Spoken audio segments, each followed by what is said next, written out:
en el libro de Josué, capítulo 7. Capítulo 7 del libro de Josué. Vamos a ir del versículo 1 en adelante para leer en esta tarde. Si no, pues ahí el hermano nos pone los versículos. Así que libro de Josué, capítulo 7. Josué está, hermanos, pasando ya los 5 libros de la Biblia, los primeros. Ahí va a estar Josué. Josué es el sucesor de Moisés, así que lleva su nombre. Así que ahí leemos. Me dicen amén cuando lo encuentren ahí.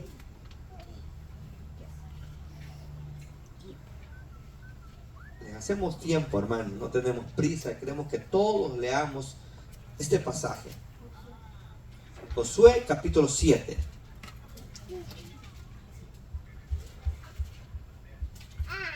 Amén. Leemos entonces la palabra del Señor, versículo 1 en adelante. El capítulo 7 dice la palabra del Señor. Pero los hijos de Israel cometieron una prevaricación en cuanto al anatema, porque Acán, hijo de Carmi, hijo de Saldi, hijo de Sera, de la tribu de Judá, tomó del anatema, y la ira de Jehová se encendió contra los hijos de Israel. Después Josué envió hombres de Jericó a Jai, que estaban junto a Ben, hacia el oriente del Betel, y les habló diciendo: subid y reconoced la tierra. Y ellos subieron y reconocieron a Jai. Y volvieron a Josué y dijeron: no suba todo el pueblo, sino suban 2,000 o 3,000 hombres, y tomarán a Jai. No fatigues a todo el pueblo yendo allí, porque son pocos. Y subieron allá del pueblo como 3,000 hombres, las cuales huyeron delante de los de Jai. Y los de Jai mataron de ellos a unos 36 hombres, y los siguieron desde la puerta hasta Sebarim, y los derrotaron en la bajada, por la cual el corazón del pueblo desfalleció y vino a ser como agua. Entonces Josué rompió sus vestidos y se postró en tierra sobre su rostro delante del arca de Jehová hasta caer la tarde. Y él y los ancianos de Israel echaron polvo sobre su cabeza. Y Josué dijo: Señor Jehová, ¿por qué hiciste pasar a este pueblo al Jordán para entregarnos en las manos de los amorreos, para que nos destruyan? Ojalá nos hubiéramos quedado al otro lado del Jordán. Ay, Señor, ¿qué diré, ya que Israel ha vuelto la espada delante de sus enemigos? ¿Por qué los cananeos y todos los moradores de la tierra oirán y nos rodearán y borrarán nuestro nombre de sobre la tierra? Y entonces, ¿qué hará tu grande nombre? Y Jehová dijo a Josué: levántate, ¿por qué te postras así sobre tu rostro? Israel ha pecado y aún han quebrantado mi pacto que yo les mandé, y también han tomado del anatema, y hasta han hurtado, han mentido, y aún han guardado entre sus enseres. Amén. Ahí dejamos la lectura. Pueden sentarse, hermanos, por favor. Esta lectura, bueno, es bastante larga. Para unos es bastante conocida, y para los que no es tan conocida esta porción, es bien importante, hermanos, que hablemos sobre el pecado del pueblo de Dios. Porque al leer esta porción podemos decir que Israel, cuando uno escucha hablar de Israel, uno comienza a hablar y decir el pueblo de Dios. Este es el pueblo de Dios. Pero hasta el día de hoy, el único pueblo de Dios que existe es la iglesia del Señor. Ese es el verdadero pueblo del Señor que existe. Pero en este momento, el único pueblo que existía sobre la faz de la tierra era el pueblo de Dios. Este pueblo, que era el pueblo de Israel, era un pueblo que por momentos de la historia o del caminar, ellos dieron señales de ser el verdadero pueblo de Dios. Este pueblo dio verdaderas esperanzas, que ese era el pueblo de Dios, y que no había nadie ni ningún pueblo que se comparara a ellos, porque ellos eran un pueblo especial. El Señor les dijo que ellos eran un pueblo especial, les dijo el Señor. Y que había momentos, daba señales de que iba a ser un pueblo tan especial, porque el Señor le iba dando la victoria donde quiera que ellos llegaban. Aún desde que salieron de Egipto, la Biblia dice que ellos iban siendo un pueblo invencible, y Dios eso quería que fueran un pueblo que nadie pudiera contra ellos.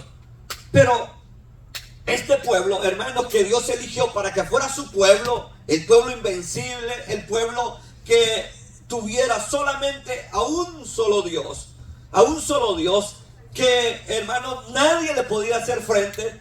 Este pueblo pasó por momentos de victorias enormes, pero hubieron momentos donde igual, hermanos, ellos le pecaron delante del Señor, como el momento que la Biblia dice que ellos hicieron un becerro de oro, que llegando al Sinaí, dice que llegaron y se estacionaron porque Moisés subió al monte, porque Dios le iba a dar la ley, las tablas de la ley, donde Dios le iba a dar la palabra, los mandamientos. Entonces se va Moisés y sube al monte, y estando allá en el monte 40 días y 40 noches, el pueblo comenzaron a decir: no, este Moisés, este hombre, este siervo de Dios que nos sacó de la tierra de esclavitud, se fue y ya nos dejó, nos abandonó.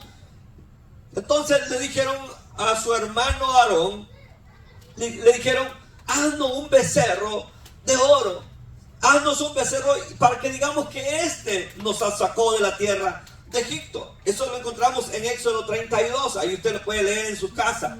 Y eso, hermano, fue un pecado grandísimo delante de Dios. Entonces, y no solamente ese pecado, sino otro pecado que el pueblo de Israel hizo, y fue el que hicieron en Cades Barnea, que dice que comenzaron a murmurar delante de Dios, y Dios se encendió en ira. Y eso lo encontramos en el libro de Números, capítulo 14. Cuando todo venía bien, cuando pasaban los días y comenzaban a ver la mano de Dios, de repente venían ciertas situaciones en la vida de ellos que ellos no podían superarlo, de tal manera que comenzaban, hicieron un ídolo, un becerro, que dijeron ellos: este es el que nos sacó de la tierra de Egipto. Y después, hermanos, pasaron los días. El Señor, perdonó a este pueblo, le dio otra oportunidad, porque Dios es amor, Dios es así, de la misericordia de Dios, les da la oportunidad. Y más adelante ellos comienzan a murmurar, porque no hay comida, porque el maná que Dios les daba no era para ellos suficiente. Para ellos la comida que Dios les daba no era suficiente, por lo tanto comienzan nuevamente a murmurar, porque la agua que tenían no era suficiente. Comenzaron a murmurar, y Dios, hermanos, se enciende nuevamente en ira contra ellos.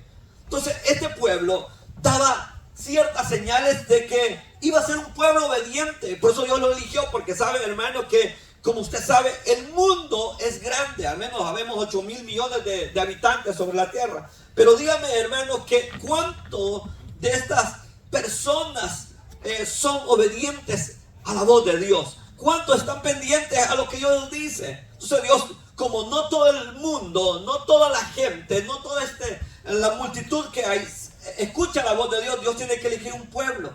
Y ese pueblo que Él elige tiene que ser obediente al escuchar la palabra, al escuchar la voz de Dios. Por eso entendemos que como este pueblo, en momentos que pudiéramos decir que podían tener una victoria asegurada, ellos tuvieron un reverso. Pero ¿a dónde estuvo eso? ¿Es que Dios falló a su palabra? No. ¿Es que Dios estaba fallando a sus promesas? No. Lo que pasaba es que ellos mismos habían cometido pecado.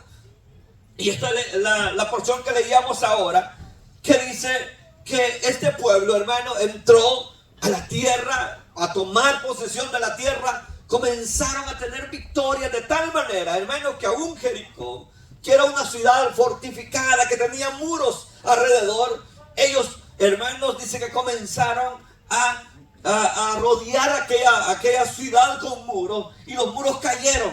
O sea, habían visto un milagro glorioso de que esas paredes cayeran y ellos pudieran entrar.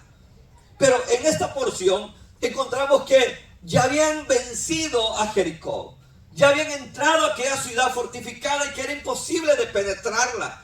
Pero solamente les quedaba una ciudad pequeña, Jai, en la cual ellos iban a entrar fácilmente. Era una ciudad en la cual, como los mismos espías que envía Josué, le dijeron: no, esa ciudad es pequeña, no tiene un gran ejército, son algo pequeños, por lo tanto, con pocos hombres tendremos asegurada la victoria. Pero Josué, hermano, había dado una orden de no tomar de ninguna de las cosas del anatema. Eso es lo que Dios quería, que nada de ellos se contaminaran, que no tomaran nada. Cuando ellos entraron a Jericó, en el capítulo 6, versículo 18, ya ahí les había dicho que no tomaran nada. Pero entraron a Jericó, entraron a la ciudad, pero hubo alguien ahí que dice la Biblia que tomó de lo que había ahí. O sea que el versículo 18 del capítulo 6 le había dicho así: pero vosotros guardaos del anatema, ni toquéis ni toméis alguna cosa del anatema, no sea que hagáis anatema al campamento de Israel y lo turbéis. Esa era la palabra que Josué les había dado. ¿Y qué era el anatema? El anatema se refería a que ellos tomaran vestiduras o ganado o otro botín.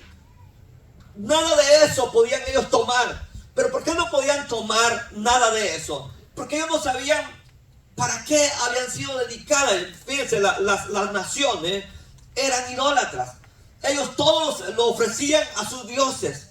Todo, hermano, lo que ellos tenían lo ofrecían a un dios. Entonces, lo que quería Josué era evitar todo eso, que fuera algo que ellos tomaran de lo que no era para el Dios verdadero. Esa era podemos decir, una manera de interpretar el por qué no querían el que se tomara nada de eso. Pero podemos decir otra cosa. Bueno, ya ve que la ciudad, que la primera que conquistaron era Jericó. Entonces, esa ciudad, hermano, todo lo que, digamos, era la primera, ahí iba a ser la segunda ciudad que iban a conquistar. Pero, hermano, hay que recordar algo. Un punto bien importante es que siempre Dios ha enseñado que lo primero es para Dios. Nada, hermano, de lo que uno recibe, de lo primero debe ser de uno, es de Dios. Y uno del pueblo de Dios, unos que eran elegidos de Dios, tomó algo que no le pertenecía. Ya más adelante lo vamos a ver. Entonces él dice en el versículo 2 que leíamos: después Josué envió hombres de Jericó a Jai. Ya ve que habían conquistado Jericó. Manda a ir a los espías a ver cómo estaba aquella tierra de Jai, que estaba junto a Ben, hacia el oriente de Betel. Y les habló diciendo: subid y reconocer la tierra. Y ellos subieron y reconocieron a Jai. Fíjense que ellos fueron y vieron la tierra. Y cuando ellos vieron la tierra, dijeron: esto es fácil. Si ya Dios nos dio la victoria aquella, los espías dijeron: si aquella tierra era más imposible, con muros alrededor, esta será fácil. Pero alguien, hermanos, de los que estaban ahí, ya habían tomado algo en la tierra, o más bien en Jericó, más bien es donde ellos habían tomado, o más bien donde Acán había tomado algo, hermano, de lo que le habían dicho que no tomara. Entonces, ¿por qué, hermano? Porque el Señor tiene principios grandes, importantes en la vida de nosotros. Las guerras peleadas por Israel en Canaán no debían de ser guerras de saqueos. Ese era un punto importante. Fíjense, porque las guerras, hermanos, que se han librado, y aún hasta el día de hoy, hay una ética de guerra que se le llama el derecho internacional. Se le llama ahora, pero en los tiempos de que el pueblo de Dios iba a la guerra, Dios tenía una orden que se tenía que tomar y hacer. Porque Dios, fíjense, usted cree que las leyes, los hombres las han inventado así por así. Hay muchas leyes que antes que los hombres las tomen, Dios ya las ha tomado antes. Dios ya las ha llevado a cabo. Entonces, las guerras de Israel, decía yo, que no debían hacer guerras de saqueos o de ganancias personales. Eran algo sagrado, hermano. Era algo que no se debía hacer. Y decíamos que ahora se le conoce como el derecho internacional humanitario. En las ramas del derecho internacional, constituido por los principios humanitarios y los tratados internacionales que procuran salvar vidas y aliviar el sufrimiento de combatientes. Fíjense que hay muchas cosas que ahora en día en la guerra no se pueden hacer, como usted puede ver en la guerra que está pasando ahora en el Medio Oriente, que no pueden estar bombardeando hospitales o escuelas o iglesias donde hay personas civiles, sino solamente donde hay, enemigos, le llaman ellos, o soldados contrarios, pero no donde hay civiles. ¿Pero por qué? Porque no hay que ir en contra de las personas que son inocentes. Entonces no había que saquear aquellos pueblos que ellos iban conquistando. O sea, era una regla vital. Pero hubo alguien que no le importó esa regla. Y igual ahora en día hay hombres o soldados mismos, y se ha visto en la historia, que no les ha importado la regla del derecho internacional que hay en las guerras, sino que a veces han tomado prisioneros, los han desnudado, los han grabado y los han subido. Y eso, hermano, es condenado, porque eso no se debe de hacer. Entonces, o matar niños, o matar gente que no está metida en nada. Entonces, pero Dios, el primero que enseñó a su pueblo qué hacer cuando fuera la guerra. Entonces, es importante conocer eso, esas verdades, esa base de que la palabra del Señor nos enseña. Dice que la ira de Dios, la ira de Jehová se encendió contra los hijos de Israel.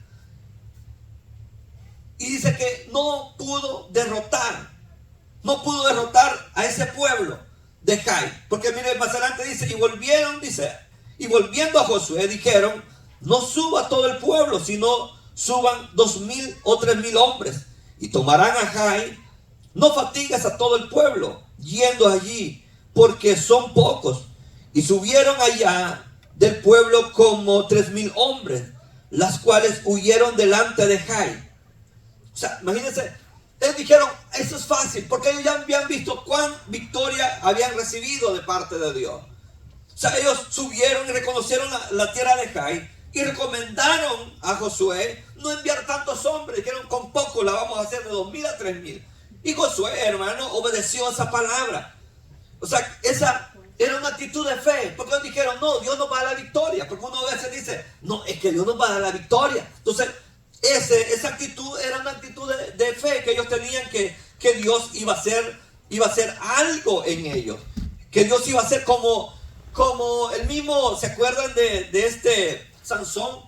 Cuando le cortó el cabello Dalila y le dijo Dalila, los filisteos vienen contra ti. Y él dijo, así como otras veces, ahora saldré victorioso, dijo él.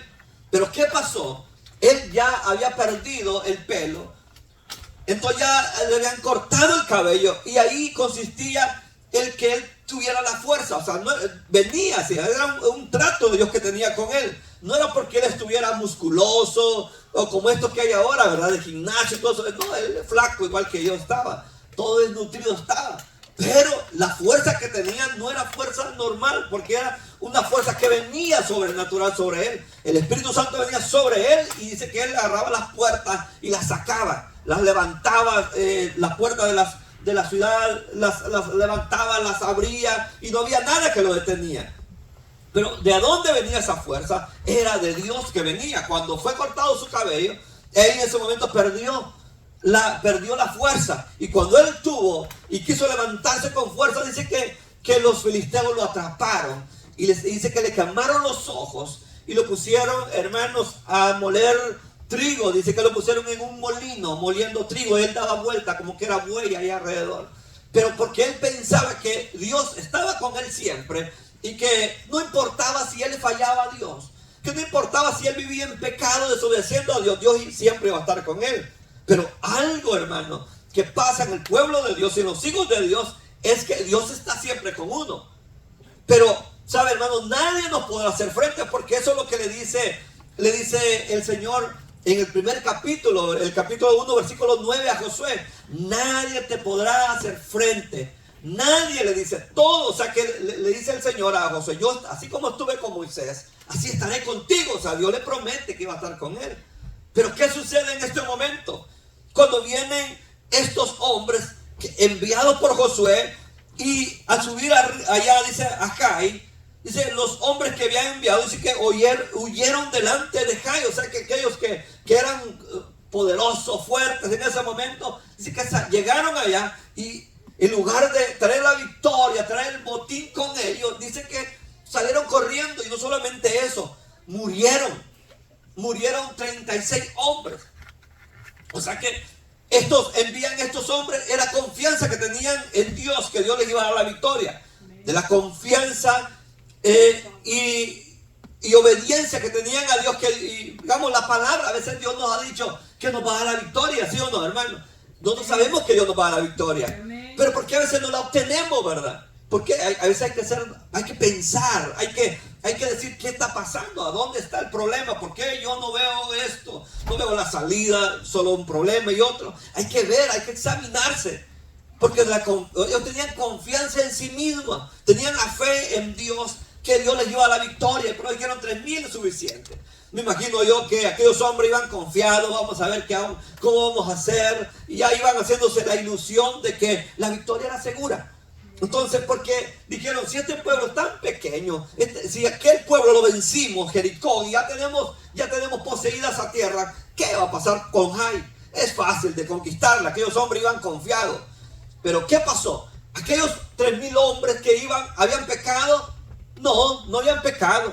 Aquellos hombres no habían pecado. Pero había en medio del pueblo, en la guerra pasada que hicieron en Jericó, alguien cometió pecado. Alguien se quedó con algo que Dios les había dicho que no se quedaran, que era del anatema. Porque Dios les había dicho que no tomaran nada a través de Josué. Dice que el versículo 5 dice, y los de Jai mataron de ellos unos 36 hombres, y los siguieron desde las puertas hasta Sebarim, y los derrotaron. Y dice, en la bajada por la cual el corazón del pueblo desfalleció, y vino a ser como agua. Y quién no, ¿verdad? Sí, imagínense si después de que ellos habían derrotado a un pueblo gigante, viene un pueblo pequeño y le saca carrera, y luego ellos pierden, hermanos, ahí combatientes, aquellos del ejército del pueblo de Dios. O sea que eso era algo difícil de entender. ¿Cómo nos iba a frustrar, hermano, el siervo de Dios, el que nos había enviado? Fíjense, hermano, que podría haber enviado Josué, envió 3,000 soldados, pero podría haber enviado 100,000 soldados a Jai, y igualmente hubieran perdido. ¿Lo creen, hermano? 100,000 soldados hubiese podido enviar y igualmente hubieran perdido. ¿Sabe por qué? Porque no estaba en la cantidad de soldados la victoria. No estaba en la cantidad de pueblo que llevara, sino en la obediencia hacia Dios. Sino, usted, hermano, que lee la palabra de Dios, dice en una ocasión que el mismo rey David dice, voy a hacer un censo, voy a ver cuántos jóvenes tengo para hacer un ejército, cuántos jóvenes tengo para enviar a la guerra. Y comenzó a censar para ver cuánto pueblo tenía, cuántos hombres podía tener de 20 años para que fueran a la guerra. Y dice que comenzó a hacer el censo, y cuando comenzó a hacer el censo, dice que la ira de Dios se encendió contra el pueblo de Israel, porque hizo eso David. Pero ¿en qué falló ahí David, hermano, cuando censó el pueblo? Falló en poder confiar en los hombres, en sus caballos, porque, ¿sabe, hermano? Eso cualquiera lo hace, confiar en lo que tiene, en lo que posee, pero confiar en Dios es otra cosa. Entonces Dice la Biblia que se encendió en ira. Ahí busquen en la casa, solo pongo David censó al pueblo. Y ahí le va a tirar los versículos y se lee todo, hermano, como lo que el Señor hace contra él. Porque lo que Dios quería era que David no confiara en el ejército poderoso que pudiera tener, porque David era un gran líder de guerra, era un tremendo soldado, era un tremendo capitán de un ejército. Pero las victorias no era por ser un líder del ejército, no era por ser un capitán del ejército. Las victorias del pueblo de Dios no son por la fuerza que tenemos, sino es por la confianza que tenemos en el Señor, ¿verdad? Porque ese es el problema que sucedió en este momento. O sea que ellos vieron la tierra, estos espías ven la tierra y le dicen, la recomendación de ellos era: no fatigas al pueblo llevándolos allá a todos, lleva unos pocos. El éxito de Israel no dependía de su propio estado de ser un pueblo conquistador de Dios, sino consistía en poder, hermano, tener la confianza en el Señor, pero que no hubiera pecado, ser obediente. Yo siempre he dicho una cosa, que a Dios le agrada más la obediencia que otra cosa. Dios, hermano, como le dijo a Saúl, le dijo que a Dios, le dijo a través de Samuel, dice que a Dios le agradaba más la obediencia más que el sacrificio. Dios no está esperando sacrificio, está esperando obediencia de parte nuestra. Entonces dice que el versículo 6 dice que entonces Josué rompió sus vestidos y se postró en tierra sobre su rostro delante del arca de Jehová hasta caer la tarde. Y él y los ancianos de Israel echaron en polvo sobre su cabeza. O sea que Josué, ¿qué esperaba, hermano? Que él esperaba que su pueblo, su ejército viniera con la victoria asegurada. Esperaban que aquella ciudad fuera conquistada. Que ellos sabían de que ellos no esperaban que aquella ciudad fuera más difícil que conquistar a Jericó. Dijeron, no, esta ciudad es más fácil. Ellos no esperaron que aquella ciudad fuera tan difícil de conquistar. Porque aunque ese número que ellos enviaron de ejército para pelear con esa ciudad, o con ese país, contra ese pueblo, eran pocos quizás, hermanos, pero no consistía en el ejército. Como decía, pudiera haber enviado 100,000 hombres a pelear allá, igualmente hubieran perdido. Porque la batalla, la guerra, no se ganan por la fuerza, se ganan con el Señor. Se ganan porque el Señor está con nosotros, Él está peleando por nosotros y con ellos igualmente. O sea que una derrota para ellos, hermano, en ese momento era una derrota, y lo reconoció Josué. Era una derrota que los sepultaba. Es como hoy en día, ¿verdad? Eso se preguntan, cómo el ejército más poderoso, la inteligencia más grande, se le pudieran haber metido los terroristas, por ejemplo. Se preguntan, ¿quién falló? La inteligencia militar de Israel falló para que le metieran los de Hamas en medio del pueblo, en medio de donde se metieron y mataron niños, secuestraron gente. Dicen, ¿cómo es posible que están durmiendo? ¿Qué pasó? La respuesta está en la palabra de Dios.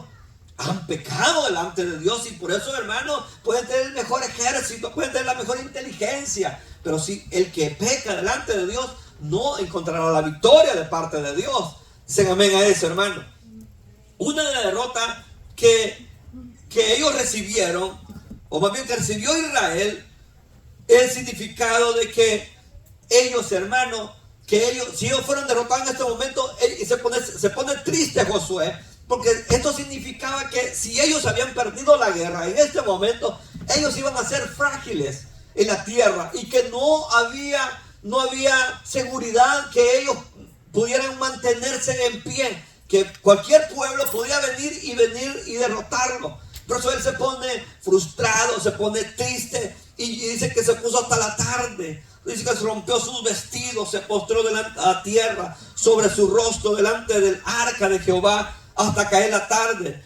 Y los ancianos de Israel echaron, dice, polvo sobre sus cabezas. Era señal de duelo lo que ellos estaban haciendo. Estaban en duelo porque esto era grave, porque ellos sabían que si ellos habían perdido en este momento, ellos estaban como que esté ahí sin techo, sin muro, sin nada. Cualquiera hubieran venido a llevarlos y a robarlos, a matarlos. Entonces era difícil.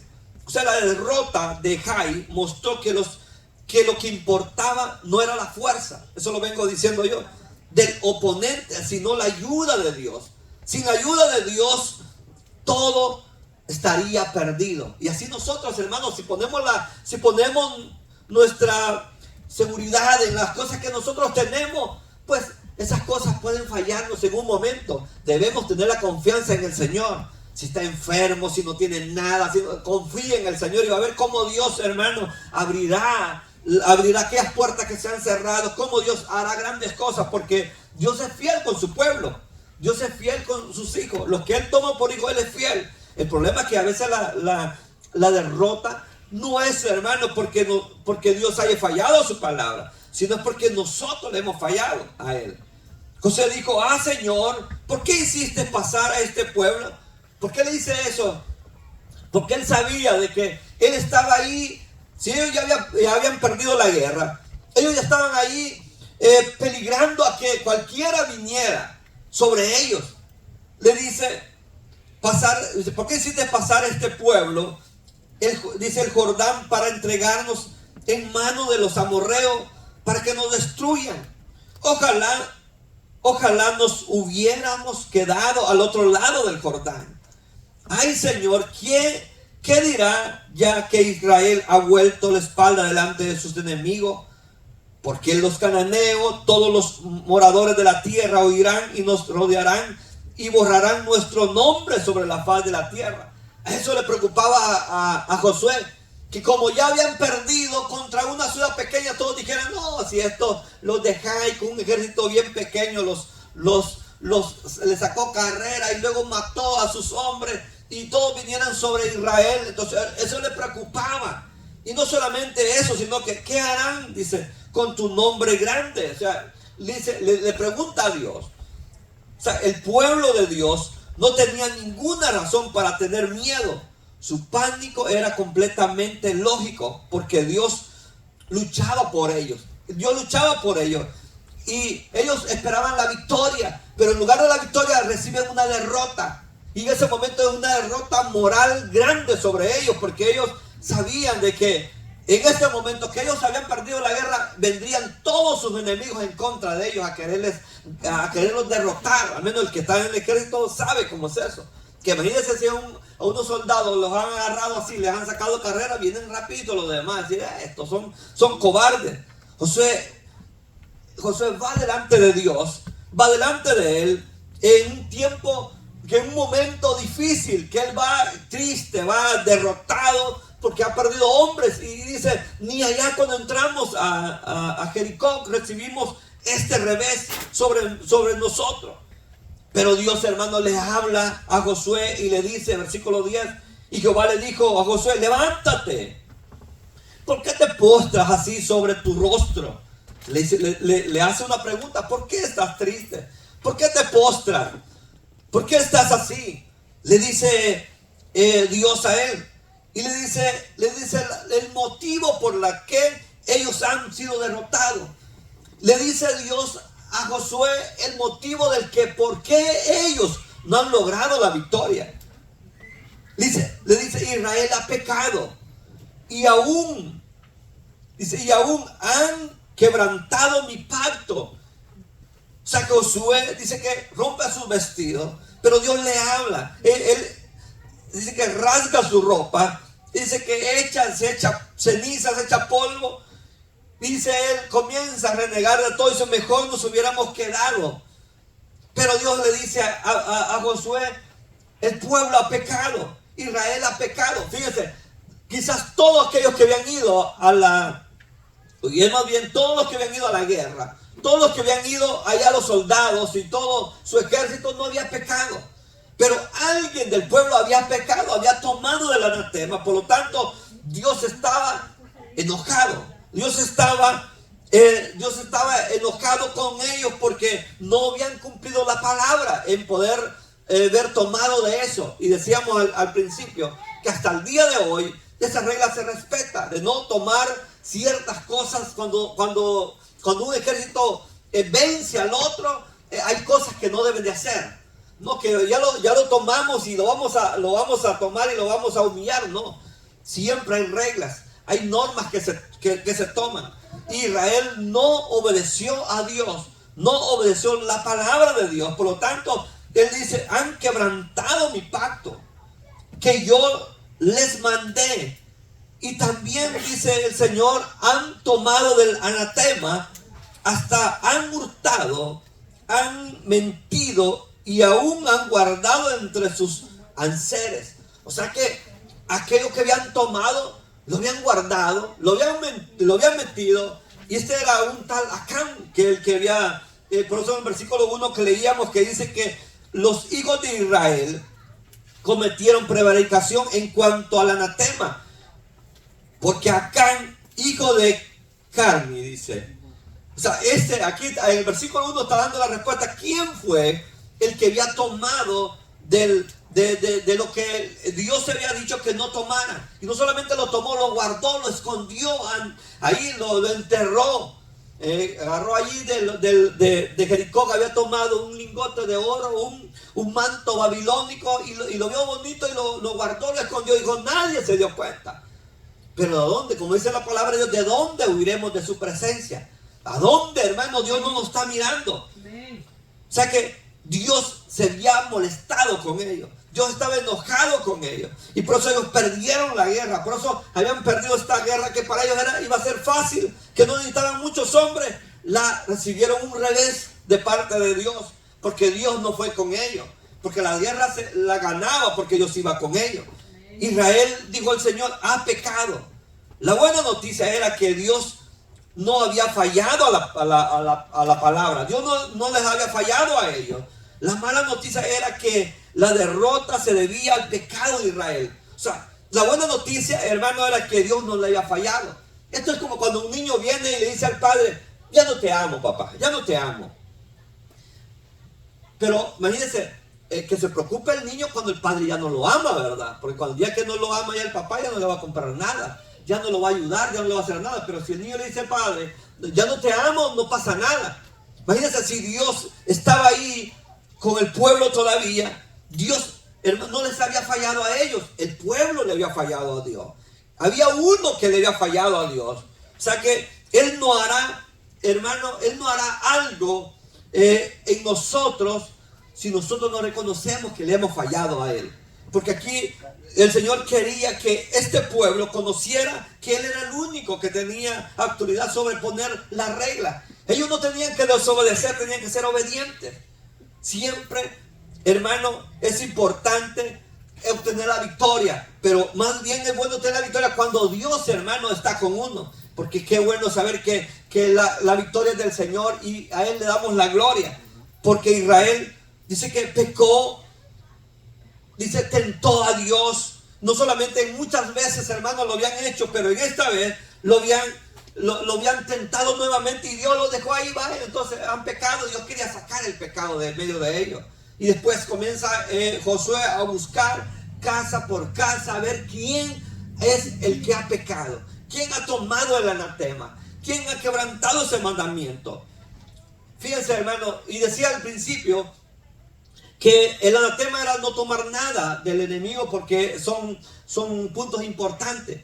Pero también, hermano, muchos dicen, y yo no lo dije en ese momento, era que esto, que eran las guerras, muchas veces lo primero que se hacía era traer, lo primero le pertenecía a Dios. Siempre ellos ganaron la guerra, no podían tomar nada porque lo primero le pertenecía a Dios. Siempre eso es una regla en la palabra de Dios, ya sea para dársela al tabernáculo de Dios, para la construcción del templo. Pero se daban las ofrendas al Señor. ¿Se acuerda de Abraham cuando fue a pelear, hermano? Dice que venía traía el botín, fue a rescatar a su sobrino Lot. Y cuando venía, dice, de la guerra, traía un botín grande.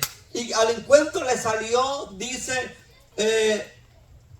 un hombre llamado Melquisedec. Y cuando le sale dice que Abraham le entrega todo el botín de la victoria. O sea, le da todo lo que él trae, se lo da al Melquisedec. Le da el diezmo de todo y le dio el botín.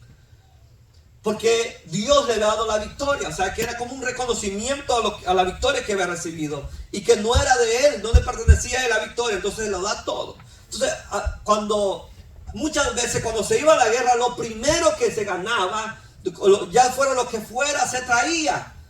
Si Dios decía que trajera. Aunque en una ocasión, Saúl dice que dice que tomó las vacas, tomó todas las riquezas del que había conquistado y lo traía. Y cuando llegó, dice, más bien Samuel salió al encuentro, venía aquel hombre con las vacas. Y le dijo, ¿y esas vacas que escucho para qué son? Y le dijo, estas son para Jehová.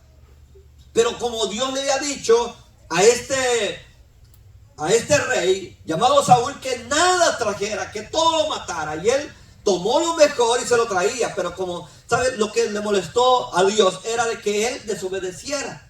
No era, hermano, que porque traía los animales y se los iba a dar a Dios, que Dios estuviera enojado, sino era porque él desobedeció. Si Dios le dijo que no dejara a nadie, él tenía que cumplir la palabra de Dios. Pero muchas veces en la Biblia encontramos que ellos le dieron las primicias. Le dieron de lo mejor que traían, como el ejemplo que yo les ponía. O sea que eso era importante saber. Esa nación, hermanos de Israel, entendió eso en muchas veces. Pero nosotros debemos entender también que muchas veces las victorias que Dios nos ha dado a nosotros son de Él y son para Él, y debemos ofrecérselas a Él como un reconocimiento a lo que Él ha hecho, a lo que Él ha hecho por nosotros.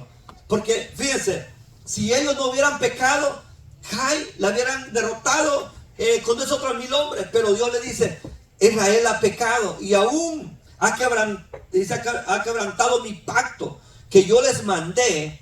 También han tomado del anatema, hasta han hurtado, hasta han mentido, y aún, dice, lo han guardado entre sus enseres. Dios estaba revelando todo lo oculto que había en el pueblo y diciendo la razón y el motivo, el por qué no habían tenido la victoria. Por eso nosotros, hermanos, el pecado hay que alejarnos de él. Porque si nosotros, hermanos, permitimos que el pecado more en nosotros, será algo que contaminará nuestra vida. La victoria no será segura. Y para tener la victoria necesitamos que nosotros poder encontrar en él, hermano, el perdón de nuestros pecados. Porque si no hay nada, no hay victoria. Sin el perdón de él no hay victoria. Y queremos asegurarnos todo es a través de confesarle al Señor que le hemos fallado. Porque aquí este pueblo venía venciendo. Y yo decía al principio que este pueblo daba señales de que va a ser invencible. Pero sabe, hermano, que cuando alguien pensaba que era invencible, dice que de repente perdían la guerra. ¿Pero por qué perdían la guerra? Porque había algo. Nadie los podía destruir más que solamente ellos. Nadie nos puede, hermano, a nosotros detener, sino solamente nosotros mismos. El pecado nos descalifica de recibir lo que Dios quiere darnos a nosotros. Si hay pecado en nosotros, no va a haber victoria. Pero si nuestra vida está en comunión con el Señor, la victoria será segura. Sin amén a eso, hermano. Debemos siempre, hermanos, cada día pedirle perdón al Señor por si le hemos fallado. Y por nuestros hijos también hay que orar para que no vaya a ser que si ellos le hayan fallado, como hacía aquel hombre, ¿verdad? El patriarca Job, ¿verdad? Que dice que todos los días presentaba un sacrificio a Dios diciendo, por si mis hijos le han fallado a Dios. Así que esa es en esta hora la importancia que tiene el poder obedecer a Dios. Dios quiere más y ama más la obediencia que el sacrificio que nosotros podamos hacer. Sí, vamos a cerrar nuestros ojos en esta hora. Sí, vamos a cerrar nuestros ojos y vamos a venir en oración delante del Señor. Y solamente medite en su corazón. Quizás a veces, no hemos hecho lo mismo que hizo Acán, que tomó de lo que era del anatema. Pero quizás hay algo ahí en nuestro corazón que no nos deja recibir lo que Dios quiere que recibamos. En esta hora, así mientras con los ojos cerrados, su rostro inclinado, yo quiero hacer una oración. Si usted quiere pedirle perdón al Señor, es la única manera que podemos tener una victoria segura. La victoria segura si nosotros podemos tomar el perdón de nuestros pecados. ¿Hay en medio nuestro alguna persona que quiera ponerse a cuenta con el Señor, quiera aceptar o quiera reconciliarse? Póngase de pie y yo voy a hacer una oración. La oración que puede perdonar sus pecados, que se pueda poner a cuenta con el Señor. ¿Hay en medio nuestro alguna persona que quiera dar su vida al Señor, quiera reconciliarse con el Señor? Es la oportunidad que el Señor está ofreciendo en esta hora. No cometamos los mismos errores que cometió Israel, el no estar a cuentas con Él. El estar a cuenta con Él, eso nos asegura el tener una victoria segura en nuestra vida, en nuestra familia. ¿Hay en medio nuestro alguien que quiera entregar su vida al Señor? O aquellos que nos miran a través del YouTube que quieran entregar su vida al Señor. Es la oportunidad que Cristo ofrece. Es una oportunidad para que nosotros podamos tener una victoria asegurada. Hay en medio nuestro que quiera aceptar, recibir al Señor por primera vez o quiera reconciliarse. Esa es la oportunidad que Cristo está ofreciendo. Hay en medio nuestro. Si no hay, pues damos gracias al Señor. Padre, te damos gracias por